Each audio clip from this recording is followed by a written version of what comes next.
Hello, good evening, ladies and gentlemen, dear excellencies, distinguished guests, ladies and gentlemen. This is Rudra Narayan Das, Executive Director, Center for Adivasi Research and Development. Welcome you all to this global digital platform of intellectual gathering of World Human Sciences and Management Conference 2021, organized by Center for Adivasi Research and Development, Odisha, in association with Indian Institute of Management, Sambalpur, Central University of Odisha, Koraput, and Regeneration University, Cuttack. The broader theme of this conference is agnotological context, disciplinary practices of social sciences, and policy frames. On behalf of Center for Adivasi Research and Development, I extend my profound gratitude to Professor Mahadev Jaiswal, Director, Indian Institute of Management, Sambalpur, Professor Sarat Kumar Palita, Acting Vice Chancellor, Central University of Odisha, and Professor Dr. Sanjay Kumar Nayak, respected Vice Chancellor, Regeneration University, Cuttack. The convener of this largest virtual conference are eminent Indian historian, Professor Chandi Prasad Nanda, and eminent policy activist, writer, and philanthropist, Mr. Charudat Panigrahiji. Friends, this evening is going to be very thought-provoking and interesting for us, because we have with us none other than Professor Akio Tanabe. Professor Tanabe specializes in anthropological and historical research of South Asia, with an emphasis on caste and religion, democratization, and social change, and South Asian paths of development. He served as a professor at Graduate School of Asian and African Area Studies and the director of the Center for Study of Contemporary India at Kyoto University before shifting to the University of Tokyo. Professor Tanabe also acted as the convener of the National Institutes for Humanities project on Contemporary India Area Studies, which is a collaborative research project based on a network of 6 centers in Japan. This project resulted in the publication of Contemporary India Volume 1/6, Tokyo University Press, in 2015 in Japanese language, as well as the launching of the series of New Horizons in South Asian Studies from Routledge, London. Professor Tanabe has authored Caste and Equality, Historical Anthropology of Local Society, and Vernacular Democracy in India, Tokyo University Press, 2010, in Japanese language, and co-edited Human and International Security in India from Routledge Publication, London, Democratic Transformation and Vernacular Public Arena in India, Routledge, London, the State in India, Past and Present, New Delhi, Oxford University Press, and Gender and Modernity, Perspective from Asia and Pacific from Kyoto University Press. Among others, his articles have appeared in Modern Asian Studies, American Ethnologist, South Asia, Journal of Japanese Association for South Asian Studies, etc. Professor Tanabe have been awarded 3 prizes: Okita Memorial Prize for International Development and Research from Foundation for Advanced Studies on International Development in 2010, award from Promotion of Studies on Developing Countries from Institute of Developing Economics, Japan, External Trade Organization in 2011, and Dedo Life Foundation Encouragement Award for Area Studies of Dedo Life Foundation in 2012. For Professor Tanabe is currently a professor at the Department of Cultural Anthropology, Graduate School of Arts and Science, and the director of the Center for South Asian Studies at the University of Tokyo. In today's webinar, Professor Tanabe will deliver his talk on My Monograph, Caste and Equality in India, a historical anthropology of diverse society and vernacular democracy. Now, I would like to invite Professor Dr. Bikram Kesari Jena to formally welcome Professor Tanabe and invite him to initiate his talk.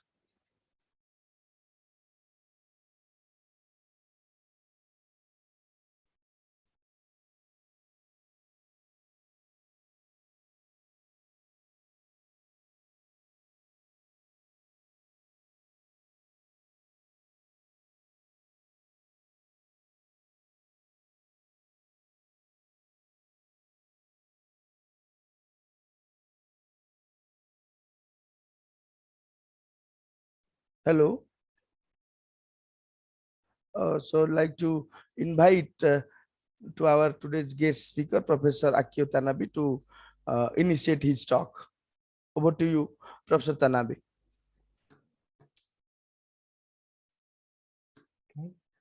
Thank you very much, Professor Rudradash, and thank you very much to all of you for attending this seminar. I'd like to thank Professor Bikram Kesari Jena for kindly inviting me to this seminar, and I'd like to also thank all the distinguished institutions and scholars involved in organizing this seminar. Okay, may I start my talk? And I'd like to share my slides with you now. Yes, yes, definitely, sir. Thank you. Yes. Thank you. Thank you so much. So can you see my slide now? Yes, yes. Okay. So yes, as kindly introduced by Professor Dash, I'll be talking on my newly published monograph, Caste and Inequality in India, a historical anthropology of diverse society and vernacular democracy. This is an updated and revised monograph of my previous monograph published in 2010. This was published from London Routledge, and this book aims to present an alternative view of caste in Indian society by analyzing caste structure and change in Indian local communities from a historical anthropological perspective. It primarily focuses on agricultural society in Khurda district, Orissa, between the 18th century and 2019. So this is a longue durée study of local society. There are two main agendas of this book. One is to pay attention to the people's capacity of history making from within. I think this agenda is very important today when we are almost succumbed by these technology and institutions and capital, and history is seen as if it is the capital or the technology, which pushes us forward in very inhuman way. So I think it is very important today to think of our history again, how human beings can play a role in making history. So that's one aim. And another aim is to rethink the history of Indian society. I'd like to consider how we can affirm diversity while securing equality. I am from Japan, and when I am in Japan, I often get overwhelmed by this pressure towards conformity. One has to be very similar to others. That's Japan. And well, it has a good side that we'll be always caring about others. But when I go to India, I feel much more relaxed because I can be myself, because everybody is different and everybody affirms diversity in Indian society. And that's a good aspect. Of course, there are other negative aspects which are very well known, like hierarchy, disparity, but it is not for me to criticize because Indian scholars are already very good at criticizing yourselves. So in my talk, I will rather put emphasis on the potentiality of Indian history and culture, which is affirmation of diversity based on ontological equality. Okay, now, Towards this aim, this book takes a long duration approach, beginning from pre-colonial, early modern era to the post-colonial present. Okay, so that's about 300 years of history, and also pays attention to the moral ethical agency of the subalterns in reformulating interpersonal and intercaste relationships. People can change relationships. Thirdly, I suggest that the importance of the value of ontological equality as the basis for affirmation of social diversity. Ontological equality is very well known in the ontological studies. It is the common idea in Hinduism and Buddhism.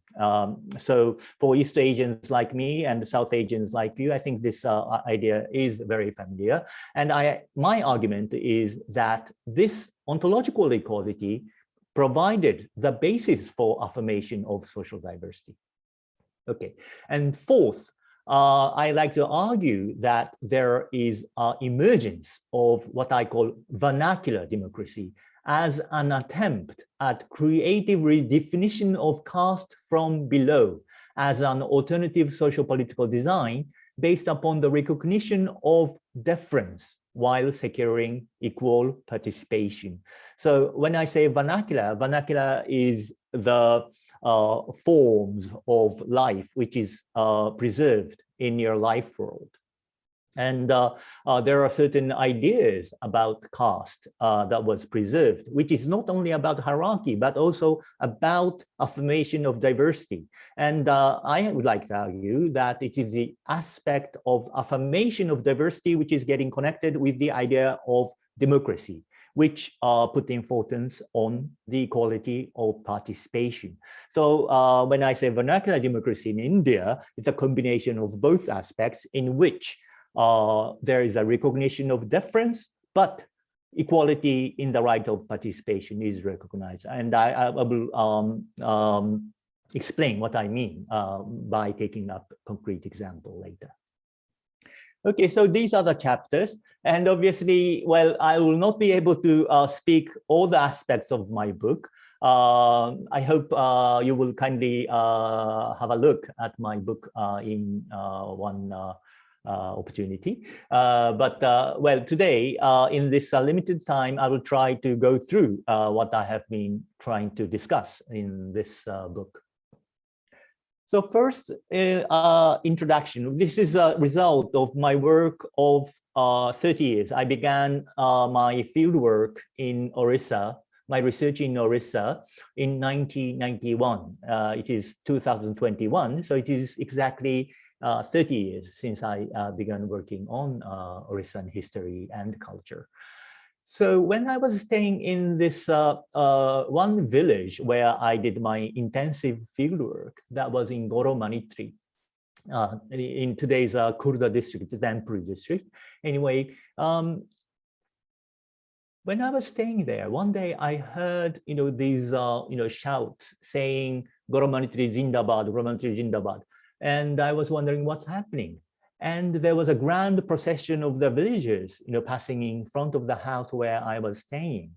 And I asked, what's happening? And they said, well, this is a procession taking place from the hill where the tutelary goddess of the locality resided, Ramachandi. And they marched through the village streets. And they proclaimed that now the village has become one again, as it had been in the past. Why did this procession take place? It is because there were so much factional fighting in this village. There have been arrests, there have been violence, and well, it was very difficult for me at the beginning because of this violence, and there was a police intervention also. And well, all the leaders, netas sat and the faction members sat together in front of the goddess, and they said, no, now we will be one, and there will be no more violence in this village, and they made this procession. So while I was in this village, I was struck by this, on the one hand, this factional fighting, kind of dirty fights over the state money. And on the other hand, there were always talks of how they live in community as brothers, etc. And there were, in fact, a lot of sitting together, talking together, doing rituals together. All this community aspect was also present in the village. So my impression was there was such a disjuncture between the practice and discourse of community, duty, and cooperative togetherness in the social cultural sphere, which certainly existed, and those of competition, cheating, and corruption in the political economic sphere. Both aspects were very prominent in the village in 1992.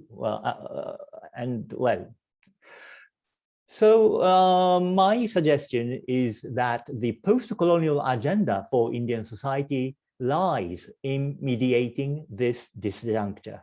It is not only about this village. I realized later that this is a kind of post-colonial dichotomy that was prevalent in Indian society as a whole.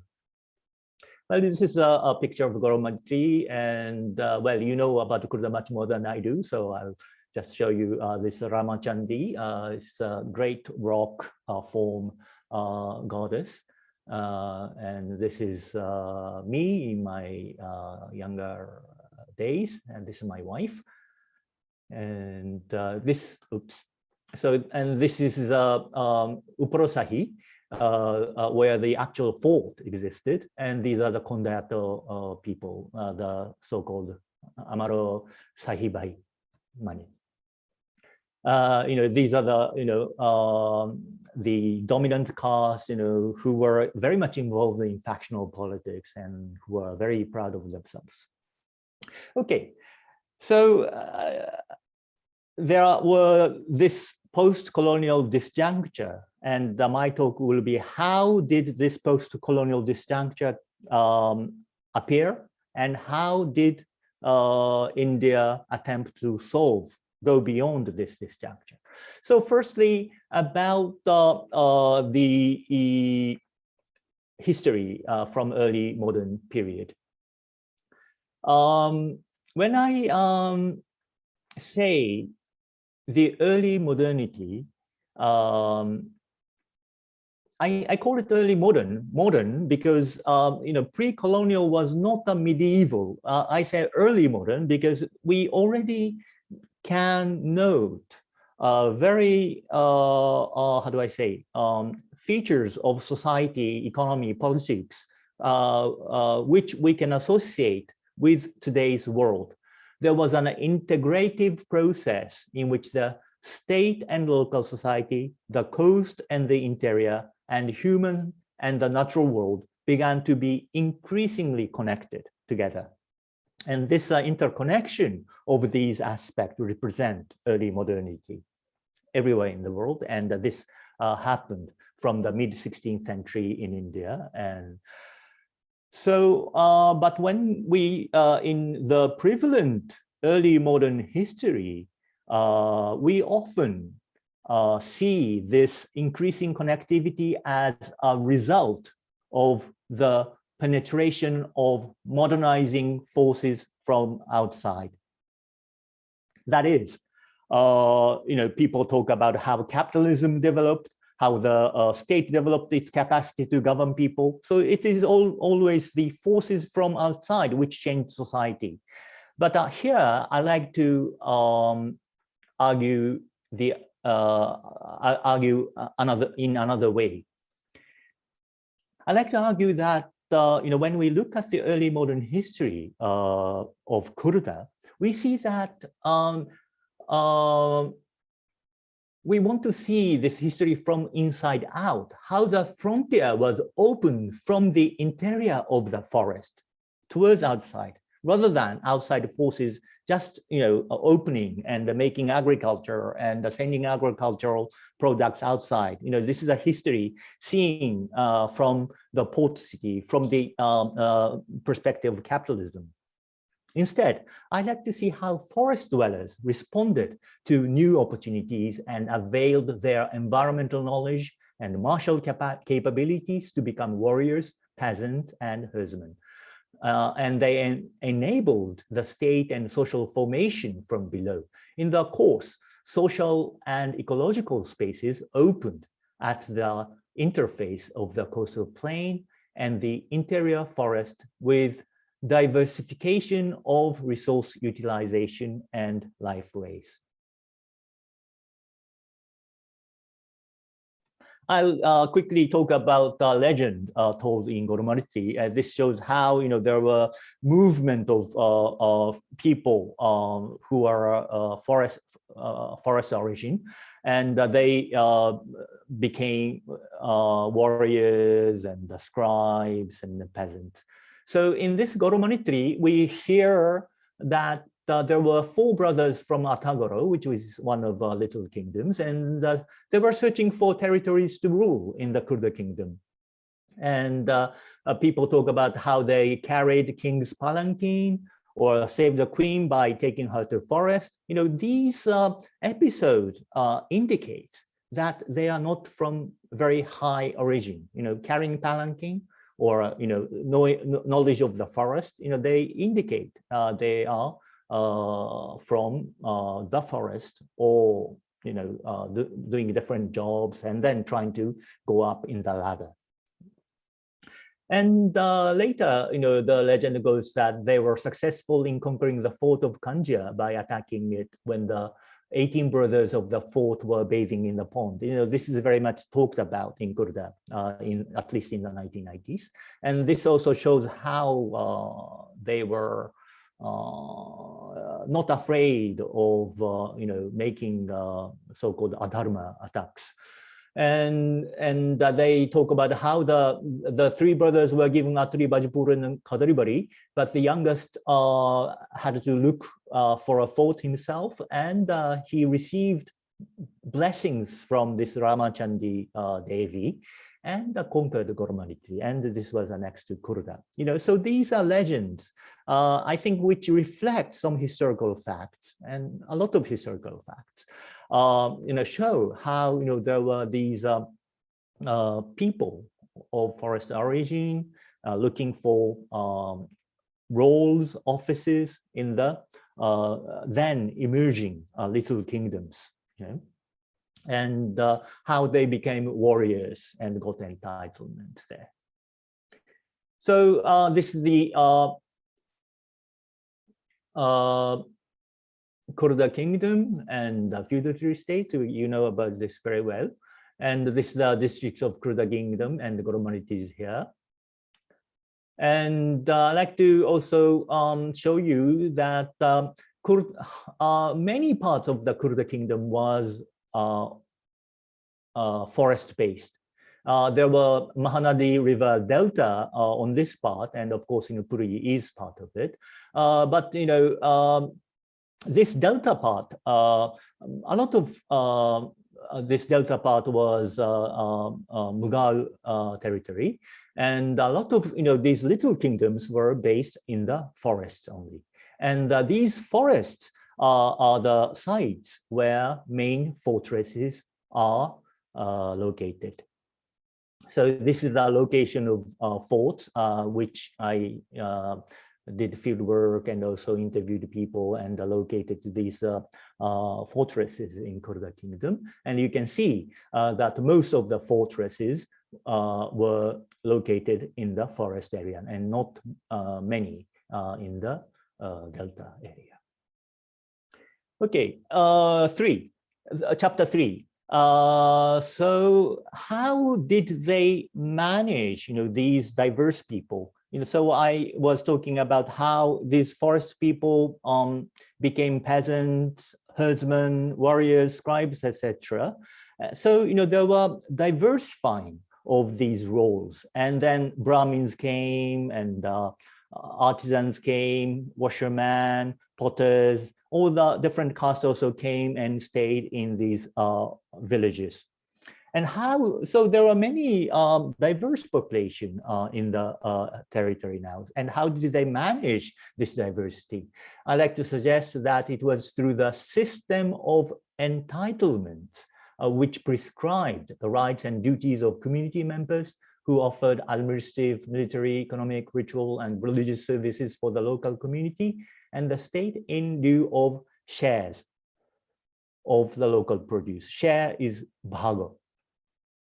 Well, I looked at, these Talapotra, palm leaf scripts from the late 18th century, in which, the details of the entitlement recorded. They are written in Koroni Okera. So it was very difficult to read them, and there are many parts which I was not able to really decipher. So I hope some of you Oriya historians will take up the similar job. In many parts in Maharashtra, for example, there are very rich local records where many the details of local society is known. But unfortunately, in case of Orissa, we don't know yet much about pre-colonial local society. Well, anyway, so these shares are called bhago in Oriya, and there are bhumi bhago, like land share, and then kauri bhago, the share given by kauri money, kauri money. So I'll take up this word bhago again later. It has become important again after 1990s. And I'll argue why this was so. Anyway, so this was a way of managing diversity. People were given percentage of local produce through this system of entitlement. And it was given cultural meaning that everyday activity was a sacrificial offering to the local goddess. In the 18th century, as you know very well, that this Vaishnava philosophy was very popular. And in this Utkaliya Vaishnava tradition, there was emphasis on seva, service, making all your activity into service for the for Krishna Jagannath. Okay. And of course, the Kuruda king was then he was the representative of Jagannath. So the patriotism and devotion to to Jagannath and the local goddess was all connected together. And so there was no real difference between your secular duty and the religious duty here. So I call this system sacrificer state and sacrificial community, because the king acted as the sacrificer representing Jagannath, and for him there will be offered sacrificial activities, different sebas by people. Okay. So and the local community was very much connected with the India-Ocean trade then. Kuruda is still famous for Kuruda Gamcha, as you know, and this cotton trade was extremely important for the 18th century India as a whole. And this cotton was produced and exported abroad. So there was this market economy and military administrative technology in the 18th century early modern Orissa. Okay, and I'm arguing that this is not only because of the force of the capital from outside, but there were corresponding agency of the people which responded to these new opportunities, and they built these forts and the state from below also. Okay, I have shown you this, Kauri, the Talapotra, and I will not go into the details, but I have read this system of entitlement and have shown what kind of offices were there. There was this Dolobehera and the Kotokorono, Kotobariko, Boitikorono, Buimulo, etc., etc. And then there were, of course, potters and laborers and barbers, carpenters, etc., etc. Okay, and each of them received a certain share, and tax was taken from them, and the tax rate is very different depending on the privilege, royal privilege you have, etc. Okay. Now, but this kind of very intricate system where there was interconnected workings of the local society, kingdom, and the market economy, this interconnectedness gradually fragmented in colonial period. The colonial transformation took place in two stages. The first big transformation took place in 1820 to 1830s. Nowadays, we argue that it was until 1820 or 30s that early modernity continued in India, all over India. Why? Because the colonial administrative system really penetrated into Indian society around this time. And in case of Kurga, I see that there was a survey and settlement in which all lands were measured and one private owner of the land was decided in this period. So then the caste, the system of entitlement was fragmented, and then it was replaced by this land holding structure, where which privileged the local elite of Brahmanas and coroners and the dominant caste of Kondayats. And so there was created a unitary caste hierarchy where Brahmanical ritual hierarchy overlapped with the economic land holding hierarchy. And this is why we have the image of Indian society as a hierarchical society. But this was mainly the creation of early Indian, early colonial administration. So early colonialism traditionalized the aspects of hierarchy and dominance in local society. Okay, and chapter 5, I talk about consolidation of this colonial dichotomy. So I'm arguing that there was traditionalization of this land holding structure, which overlapped with ritual hierarchy. But this gradually changed after the mid-19th century, when there was commercialization of agrarian economy. There was appearance of a class of new rich, and the poorer classes were reduced to the status of agricultural laborers. In 18th century, I like to emphasize that the so-called Dalits today, like Haris or the STs, Sauras and Khons, they were also given entitlements. They served as priests or mediums for the local goddess, and for this they were also given entitlements. But by the mid-19th century, most of them lost their land because only one person was given this private ownership of the land, and these richer people bought off the land from these lower classes of people. And as regards anti-colonial national movements that started from the end of the 19th century, there was a discrepancy and an uneasy alliance between elite nationalism and popular patriotism. Elites depended on the discourse of public rationality and progress as its main ideational framework. For the popular masses, however, the Gajapati and Jagannath had ontological significance. In the ritual religious sphere, the popular masses still maintained their identity in relation to Gajapati and Jagannath.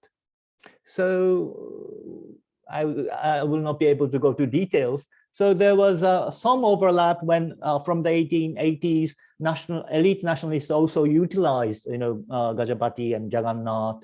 But then, there were also fissures and differences between the elite nationalism and popular patriotism. the incongruence between the techno-rational political idea of the elite and religio-ontological cultural identity of the popular masses was to pose continuing problems and dilemmas for post-colonial India and Orissa. This is about what is the real basis of India or Orissa. So this continues to present a problem for India and Orissa today. Okay, chapter 6. So I have argued till now that there was some interconnected political economy and religion together, but during colonial period, these were disjunctured between the colonial economy and the land structure, and which combined with dominant caste-centered Jajimani system on the one hand, and there were also preserved this religio ritual identity in which people continued, their community tradition. So there were two spheres. There was one, what I call a political economic sphere, and another social cultural sphere. And chapter 6 describes about the post-colonial tradition of social cultural sphere, which is, very rich even today in Orissan rural village. And this is something that I think one can be proud of. Because, well, I think Japan and India have the responsibility or the capacity to create modernity from within. That is to be ourselves, continue to be ourselves, but still be modern. That is to mediate our culture with modern civilization. I think that possibilities, I think both Japan and India are pursuing anyway. So in the Indian rural village in the 1990s, I observed how this idea of the order is that there has to be a body born from a proper, so-called proper match, and eat the proper land, which means that it is best, was considered to be best if you're eating off the paddy land given by the king. Because people still held, those paddy land, which were given proper names actually, and the tradition goes that this was given by the king to them. So this paddy land itself was the basis of their traditional identity, and eating rice from that piece of land ensures that your body has the guna, the characteristics or the quality of that nature which is fitted to your body and role. So this idea was very much present then. And so there was this idea of connection between body, kinship, and land, which is closely related your caste position and caste role, and also connected with agricultural cycle and annual reproduction and family reproduction. But in the village in 1990s, people were very much aware that this idealized organic whole is contained within the limited sphere of the social cultural sphere and does not constitute the moral basis of the political economic sphere, which was dominated by the cash economy and factional politics with violence and cheating and all that. It was very evident for me, and the villagers were also very much aware of that. This idealized religio-ontological identity was stressed precisely in contrast to the political economic realities of that age. people often talked about how in Kali Yuga, Kolijigore MTH, in this the age of corruption, people are like this. But we have to be true to our traditional identity. This was a very common discourse then. And well, I can't go into this. This is the backyard of houses, and the ancestral bone was contained, and ancestor was the idea of ancestor was connected with the idea of abundance of rice. This of course rice. So this is a design of auspiciousness. Okay. Well, these are the photos. This Lakshmi Puja and all the rituals in the paddy field, etc. So there was very much, this idea that the local goddess Shakti will appear in form of rice and come to the household as Lakshmi, and the ancestors will make a blessing, etc., etc.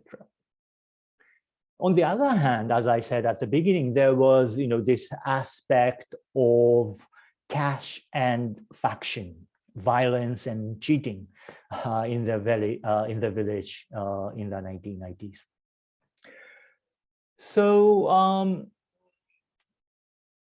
this factional politics, of course, started around the mid-1960s, very much became prevalent through 1970s, and in the early 1990s, this was very much prevalent.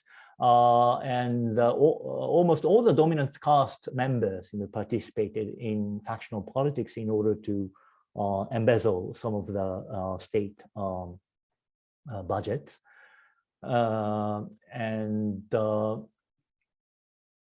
And factional politics was carried out according to the logic of majority formation, where electoral votes are sought at the expense of the rights of minorities and the public good. All these state subsidies, which were meant for the minorities, for the poor, they were all embezzled by the dominant caste. And people lamented, this is not right. But this was the reality.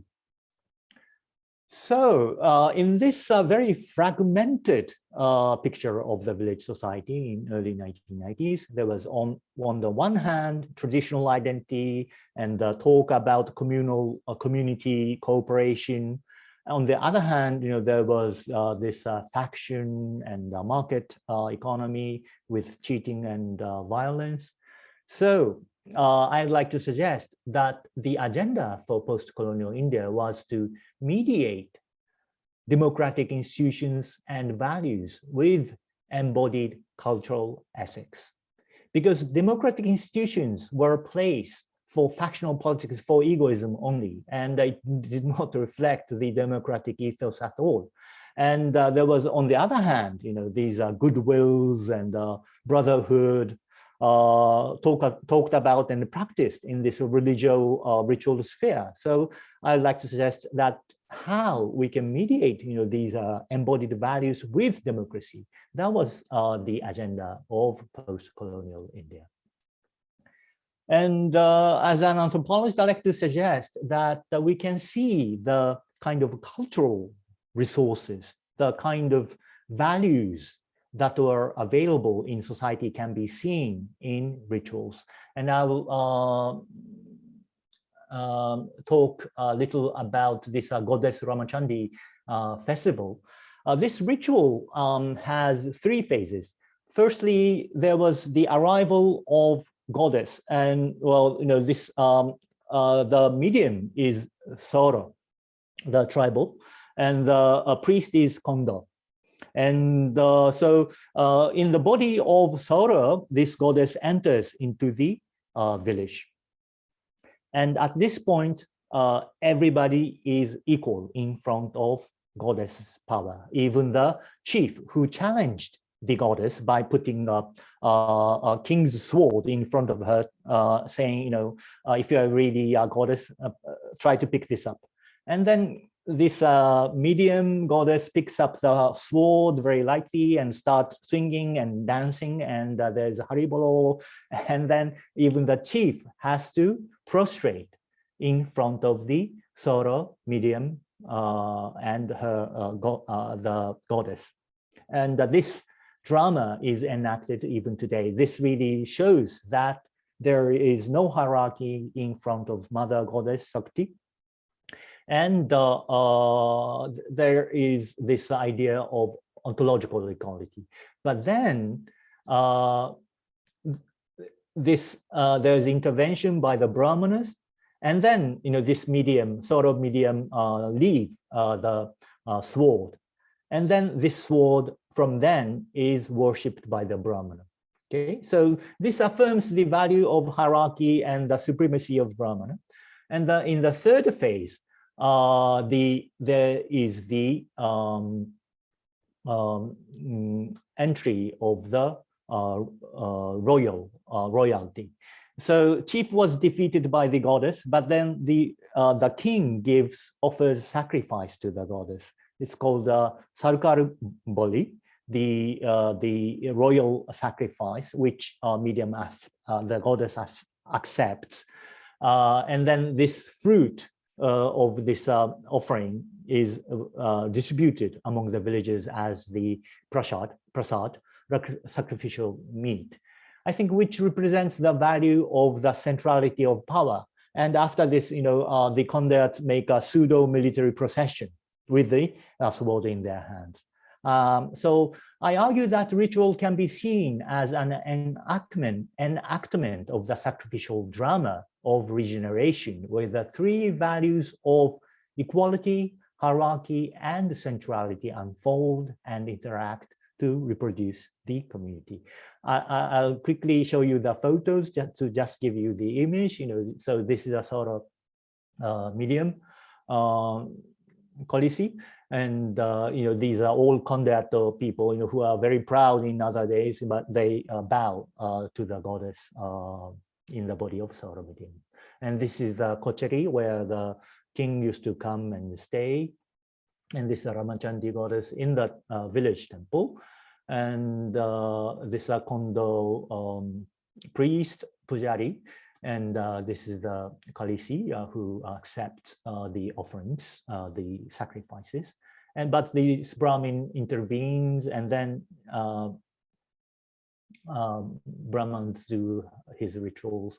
And then after accepting this Sarkar Boli, this Kalisi collapses, and his role is over. And then people, get their bhagas again. Bhagas of the sacrificial meat. And then the Brahmin and the chief takes over. And this is Dasahara, when everybody does their pujas. And finally, the sword is given back to the chief by the Brahmin. And then they do the military, pseudo-military procession. So you can see, there's a transformation of the dominant value from equality, hierarchy to centrality of power.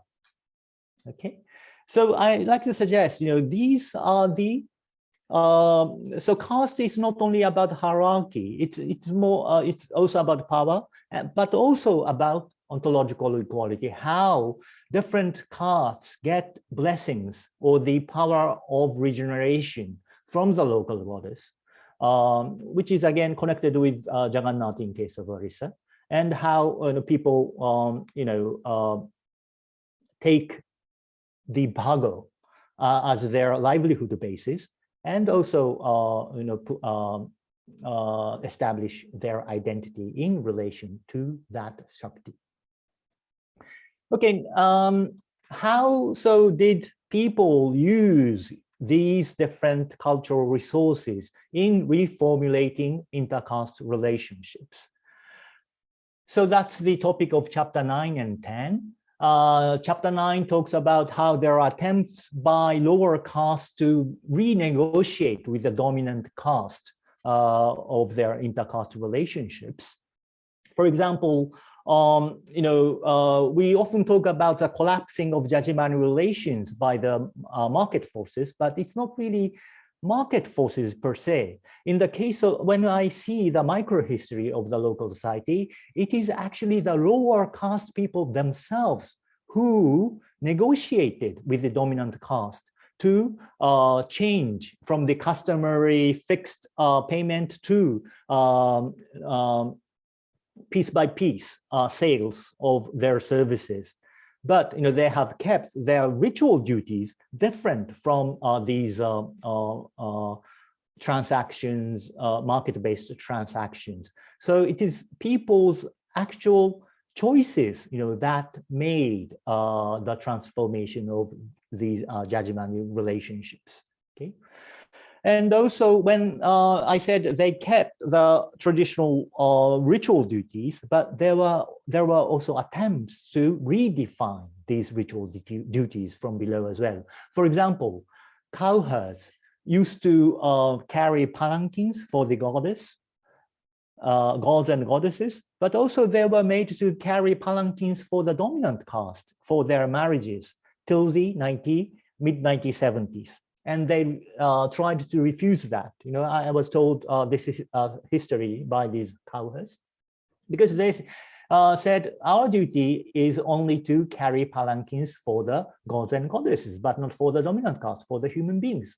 And they negotiated, and they said that we will not carry the palanquins even in the rituals if you force us to carry your palanquins in the marriage. And they there were a lot of almost fights between these condeats and these cowherds, but this was kind of solved in the 1980s when ambassador took over as the vehicle of marriage procession. So cowherds didn't have to carry the palanquins anymore. Okay, and one incident I like to talk about is one sweeper. When I was walking in a village with a dominant caste, he was explaining, he was a knowledgeable man who helped me. And he was explaining how, all the castes cooperated together, make the ritual possible. And there was this Hari person, and he said Hari has the duty of cleaning the village before the festival. And then this Hari person pointed at the Condet Neta, and he said that if we don't clean the village, these people hit us. And it was such a shock to me and for the Condet Neta. And this was a very defiant gesture by the sweeper that, we were made to do this duty, not out of love or devotion, but because of the violence conducted by the dominant caste.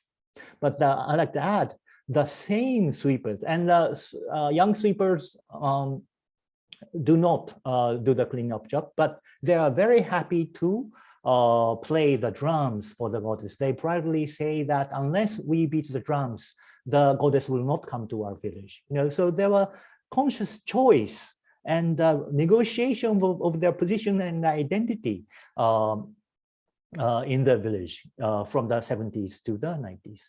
So these are the cowherds, carrying the babies, and this is Baba. And Babas will say to the dominant caste, they negotiate about the quantity of the rice they receive every year. And they say, how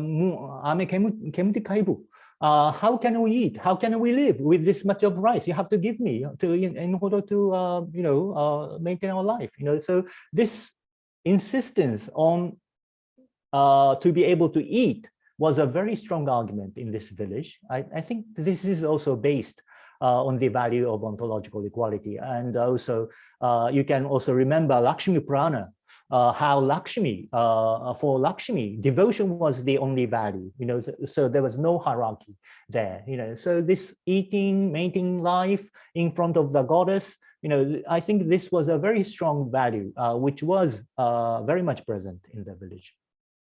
Okay, the 10th final chapter, Vernacular Democracy. I think there, as I said already, that there were attempts from below to redefine the intercaste relationships and also redefine the ontology of caste. Ontology of caste is often seen as Brahmanic, identified with the Brahmanical hierarchy, but I would argue that that's the only one aspect. There were royal centrality aspect, and then another very important aspect is ontological equality. Okay, and so my argument is that people from the mid-90s and the early 21st century, they were trying to redefine caste as an institution that recognizes difference, but not hierarchy. Okay. And well, there were these 1991 grammar Panchayat Raj reformation, and then there were these more reservation were given SC, ST, and women. And I started, asking these SC, ST, and lady representative of Grama Panchayat and Grama Sabhas, why did you want to become this ward member?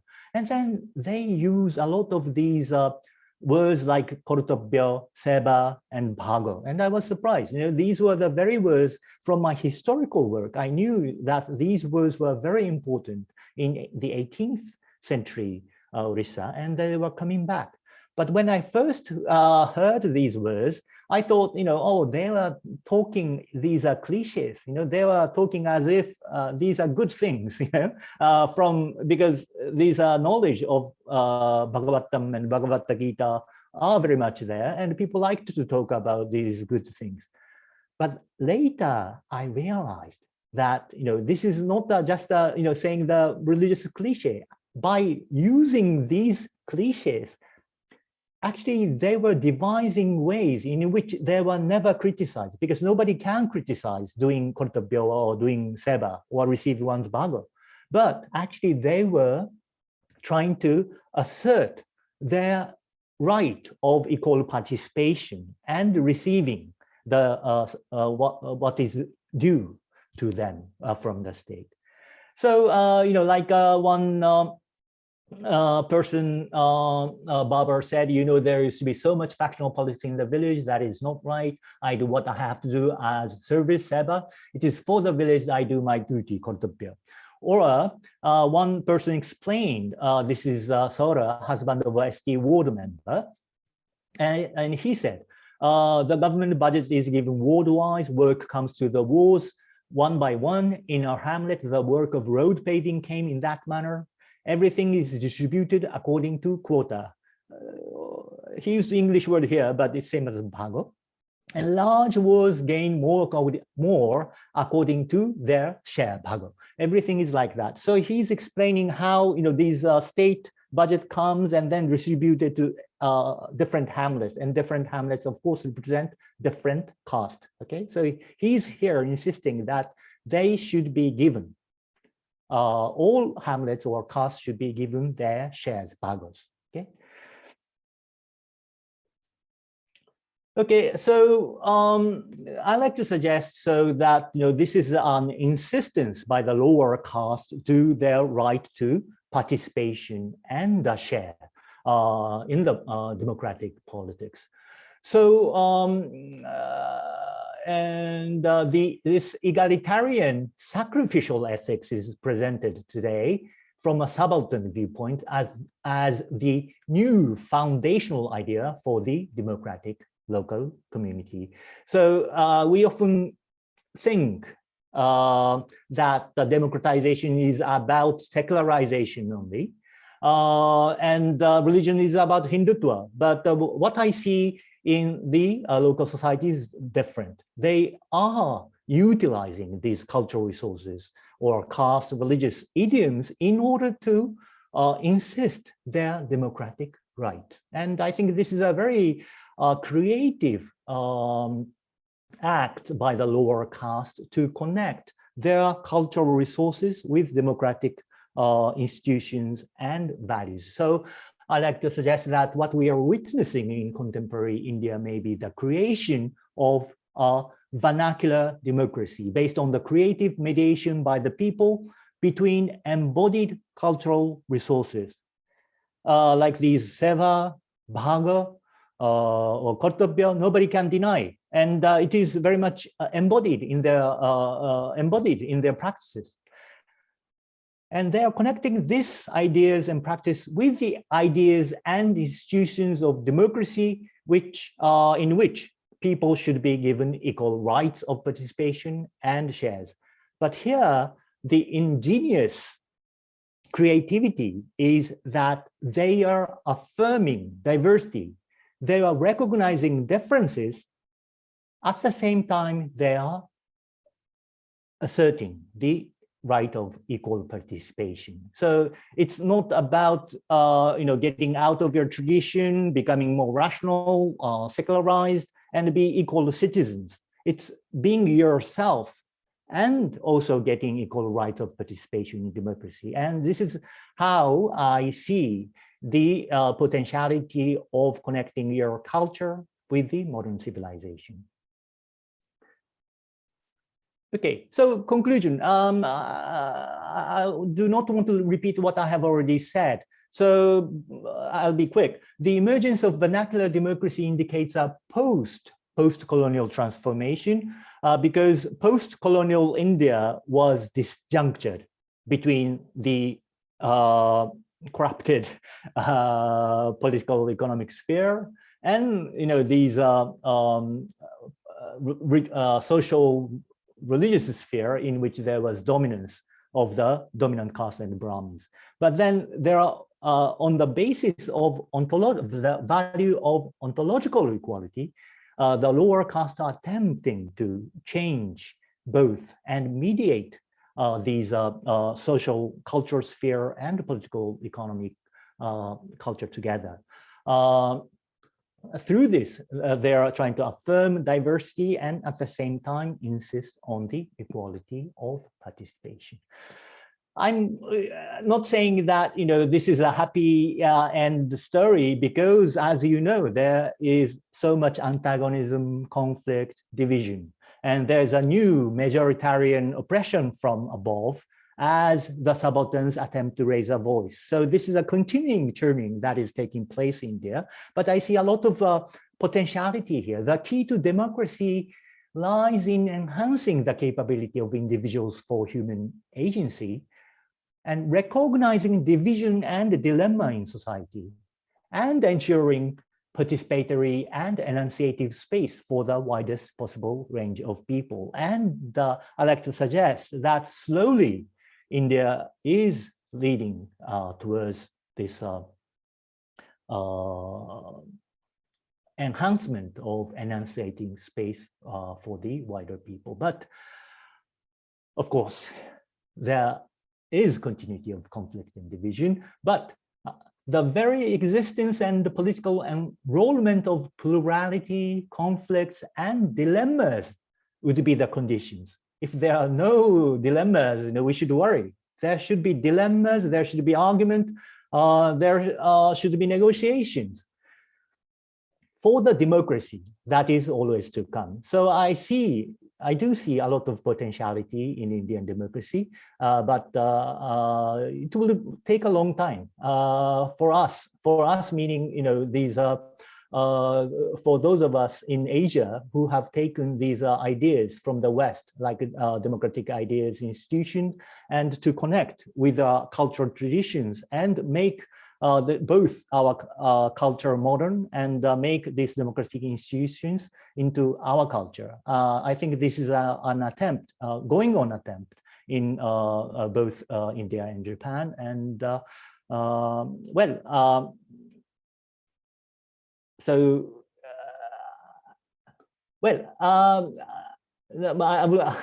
I can go on, but I think I should stop here now. And I'd like to listen to your comments and questions. Thank you very much for listening to me. I end here. Your wonderful delivery. And greetings from Professor Chandi Prasad Nanda. He could not join today due to some fever and cold, I think so. This is your book, what you talked about. And you had a very fantastic presentation in California University about vernacular democracy, right, sir? Yeah. Yes, thank you. I gone through. Yeah. I gone through total your presentation. I really inspiring a lot, and for what you talked about in this presentation, and simultaneously in your book also, the public sphere.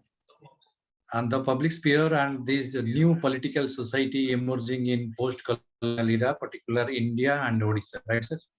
Then I would like to say something about public sphere in political class and this political philosophy and political economy.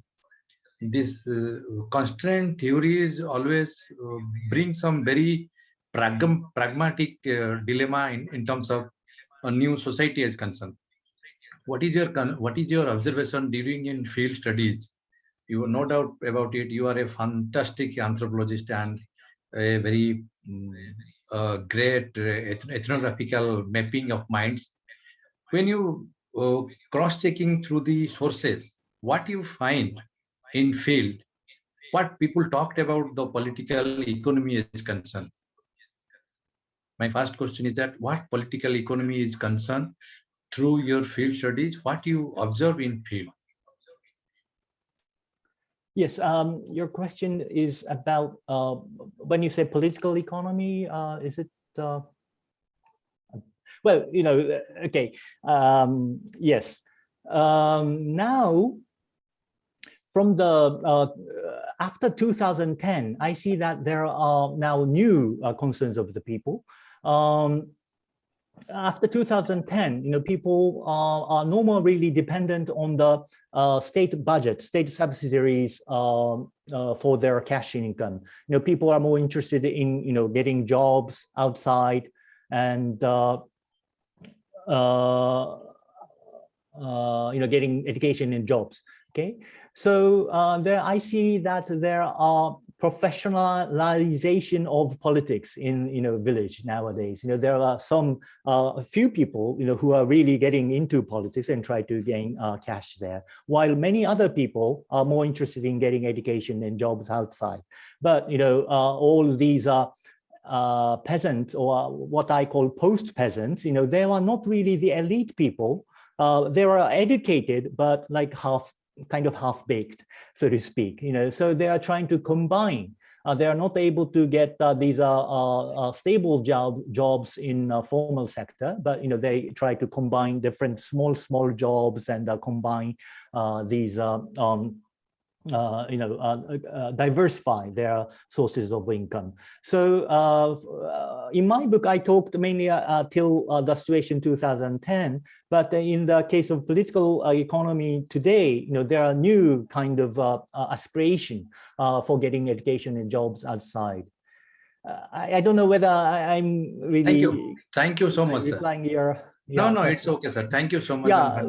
And when it comes to, you know, real politics, you know, political party politics, then there are any other aspects, but I don't think I should speak so much, so I'll stop here. Thank you so much. Thank you so much, sir, for your answer. And I would like to know, when you talked about ontological equality, Ser means Bhago. You rightly point out both in your book and also in presentation over here in California.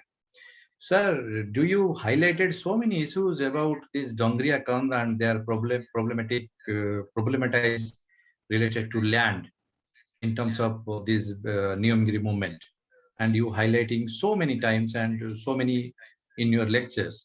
Sir, what do you feel? This 21st century's witness, we are going to rapid industrialization, and when we are going to industrialization, we have to purchase lands. And only the land is always stigmatized. There is nothing enhance these lands. What is your ideas about the fundamental and ethical question about the tribal phenomenon when subsidize of this land? Then my second question to you, when we are talking about these serious issues, we must think seriously about the 21st century's dilemma is concerned. You rightly mentioned in so many lectures of yours, these phenomena constant and growing like anything in terms of what you call it, post-present. What present? Post-present, sir.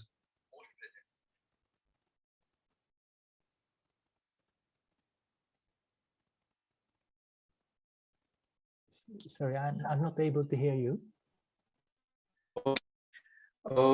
Sir, you talked about ontological equality. Yes. that is say that is you call Ser means Bhago. Yes. When the Dongriya Kond people struggle over this Niyamgiri movement, you highlighted so many times in Yes. your talk. Yes. No, that And part what is your yes. observation? Yeah. Please, sir. Please would say something and light something about briefly in the Dongriya Kond communities and their problems. Yes. I think, yes, Dongriya Kond face a serious problem. Now I note that there are many, good-minded NGOs, who are entering the place. And but behind the NGOs, there is government and the corporates, who are financing them. And the people involved in the energies all have good intention of developing, these Dongriya Konds by educating them and trying to offer them jobs outside. But it has also the effect of degrading, trying to make them degrade their own culture.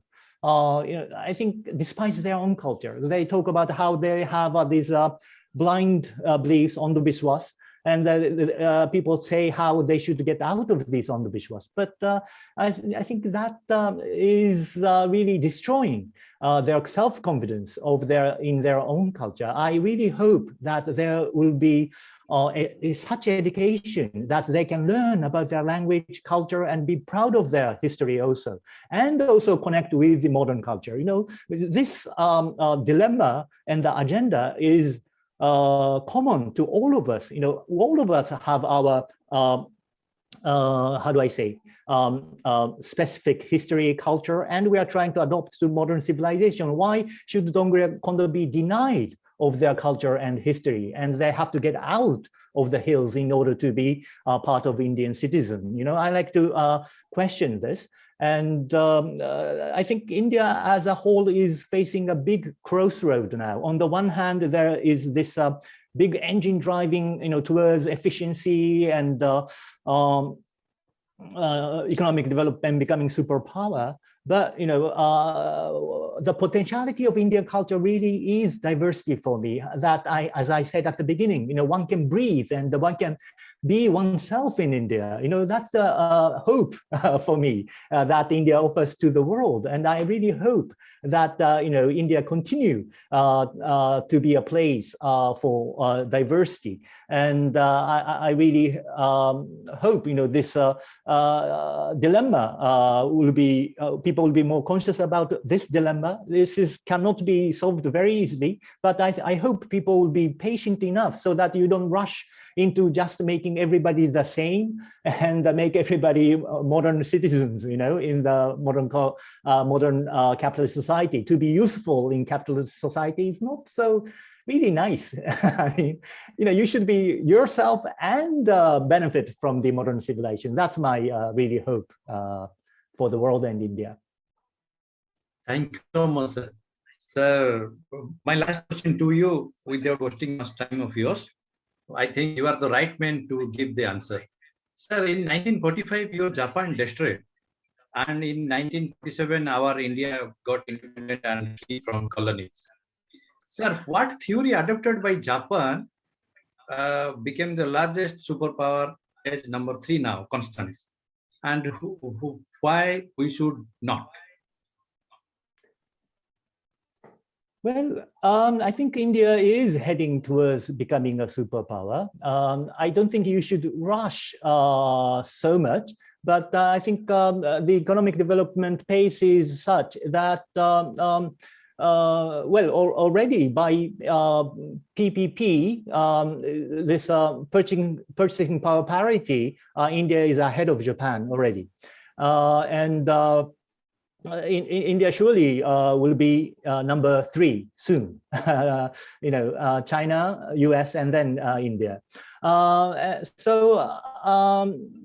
my suggestion is that Japan is a mature society, so to speak. Yes, we have attained economic development, but now we are looking for meanings in our life.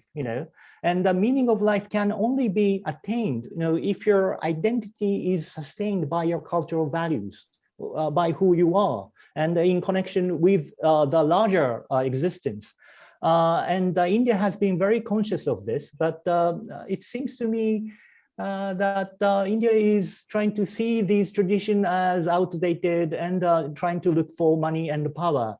And I do not deny that India should also be rich and also have influence in the world of politics. And I'm sure you will have that in any case. But my suggestion is that please do that in a careful manner so that you will not lose positive aspect of your culture. And my suggestion is that is about maintenance of diversity and preserving this breathing space for a diverse population. Thank you so much, sir. Now I'd like to invite Professor Bikal Charan Das to carry forward the session.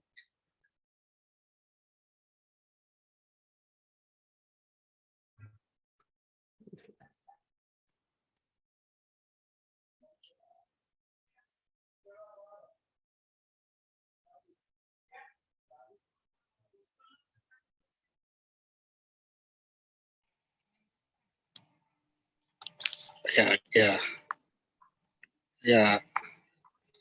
Hello. Yes, Am I sir. audible? Yes. First of all, I congratulate Professor Tanabe for his excellent and wonderful lecture today, and I congratulate him at the same time for his new ideas expressed in his new book related to vernacular democracy. We have enjoyed very much, sir, for your talk related to transition of Indian society during post-colonial period, relating starting from agriculture, socio-cultural identity, political economy, and so on. So it is a very interesting story, and we have very much delighted, sir, for your expression related to particularly Odisha cultural identity. While you expressed your your memory related to Khurda Gamucha, an exemplary cultural identity of Odia people. So it was very delighted, sir. So we are very much happy to listen from you regarding Odisha, particularly Odisha's culture, cultural identity, social identity, and the vernacular democracy, how Odisha developed the concepts like Bhaga, like say that is Kartabya, and so many things are there in Odisha culture. And stitching it to their religious identity of Odisha. So we are very much proud of listening about us from your end. So we are very much delighted. So I must thank you, sir, for this wonderful talk delivered by you on this occasion. And now I want to express my thankfulness to Dr. Vikram, Director, Center for Adivasi Research and Development, and the Executive Director, Dr. Rudranarayan Das. And simultaneously, I also express my thankfulness to the esteemed convener, Professor Chandi Prasad Nanda, a noted historian in India, under whom we are very much ignited and inspired in organizing many activities.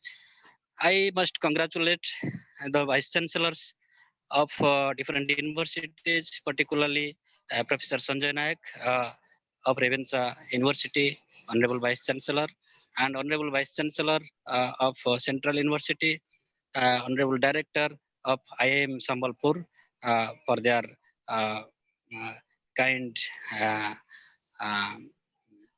patronship for organizing this sort of activities.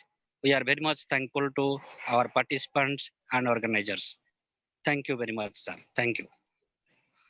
Thank you, Professor Bikali Charan Das, sir.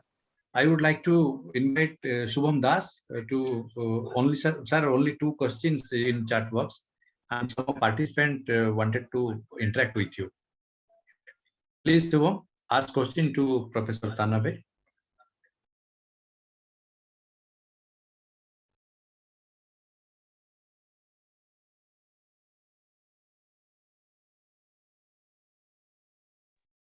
Thank you. Thank you, Professor Tanabe, for a very enlightening discussion. I have just two questions for you. How do you look at the legitimacy behind the caste that made it a hegemonic force in Indian society? And what is your perception that what need to be done to challenge the structural inequality that is embedded in Indian society, so far as your opinion is concerned? And if you answer this question, then I will go for another, please. Okay. Yes, thank you very much for this important question. I think caste should not be equal with hierarchy alone. You know, that was my argument. It is true that caste has contained a hierarchy in Indian historical reality, but caste as a basis is about kinship structure. It is about, you know, exchange of these marital exchanges, you know, that made one caste group. Okay, so there is no essential reason why different castes should be put into hierarchy. But it is true that in historical reality of India, that hierarchical aspect was there. But I also suggested that this hierarchical aspect was emphasized and made into real and combined with land holding structure during the colonial period. I think there was much more dynamic inter-caste relationships. And as I said, forest dwellers also had the chance of becoming warriors, becoming scribes, peasants, etc. So there was much more dynamism, you know, that went beyond caste borders. But today, because of the post-colonial situation, these caste identities are fixed, and caste is equaled with hierarchy. But I'm suggesting that the people themselves are very much aware of this negative aspect of caste, and they are trying to change this.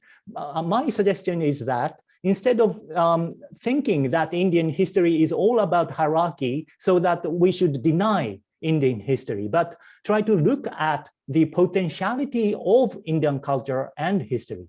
It's like talking about Dongria Kont. You know, if you say Dongria Kont culture is all bad, they have to abandon their culture and become neutral citizens. If you say the same thing to Indian history and the history of caste and say, this is all bad, you have to abandon all this, you have to abandon your family system, you have to abandon your kinship system, all this. I don't think this is should happen. What we should do is to transform our culture so that there will be no more negative aspects. Japanese culture has our negative aspect. Indian culture has also its negative aspect. And you are absolutely right that this caste inequality, especially untouchability, cannot be tolerated in this modern world. But I'm sure you're much more aware of this problem. And I think it is our responsibility together to transform this world. But this is not about abandoning your history as a whole. Thank you very much. My another question is related about political economy and the development scenario. So how do you address the problems of political economy so far as the development rhetoric is concerned? You know, the development rhetoric that claims today that the rapid industrialization aims to enable India to pay off its debt and become a rich country like the developed West. But behind this facade are the hidden agenda driven by the global capitalism, you know, to extract, expand, outsource, and indebt the third world countries like India. How do you look at the situation? Yes, again, this is a very important question. Thank you very much for this. And okay, now, capitalism is not only extractive. That is my opinion. There are, again, many extractive capitalism that is taking, India, like a case of Dongre Kondo, that is a very extractive capitalism. But there are other capitalisms, like smaller scale capitalisms from below. Like there are many entrepreneurs in India, small scale, who are making small businesses, and I don't want to deny that.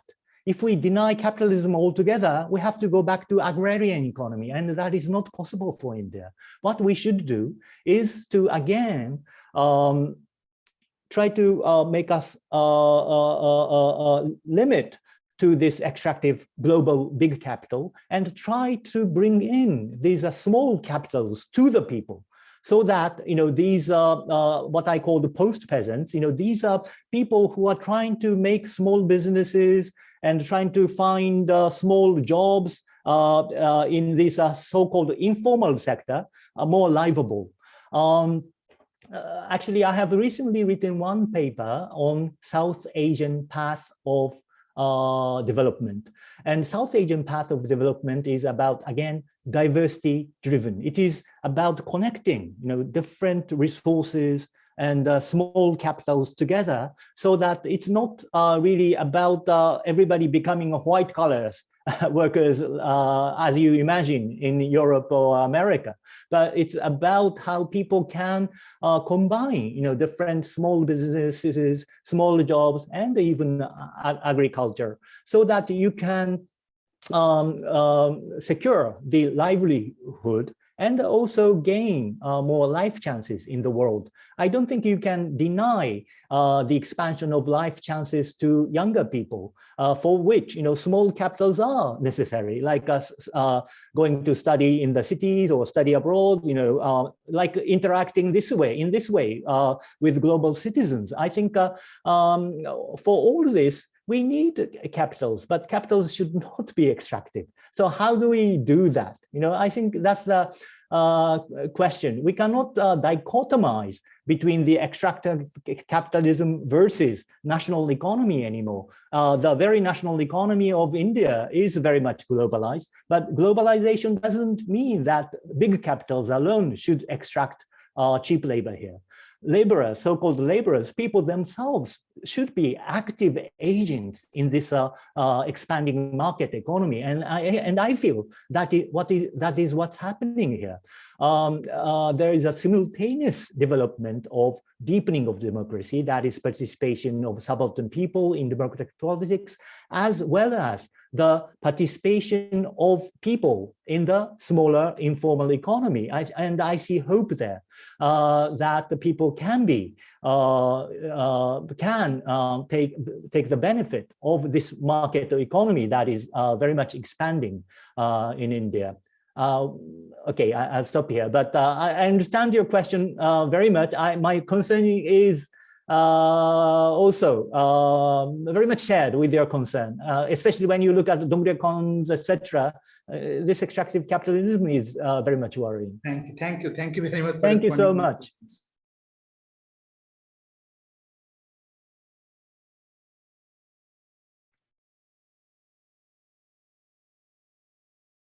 Dr. Jena, please unmute. Thank you so much, sir, for joining all the way from Japan. And I would like to invite you physical in Ravenna University, because Ravenna is a second home for you, as my information concern is right. And this is my formal invitation to you. And thank you so much for your kind cooperation and accepting our invitation, and looking for in future. Thank you so much, sir.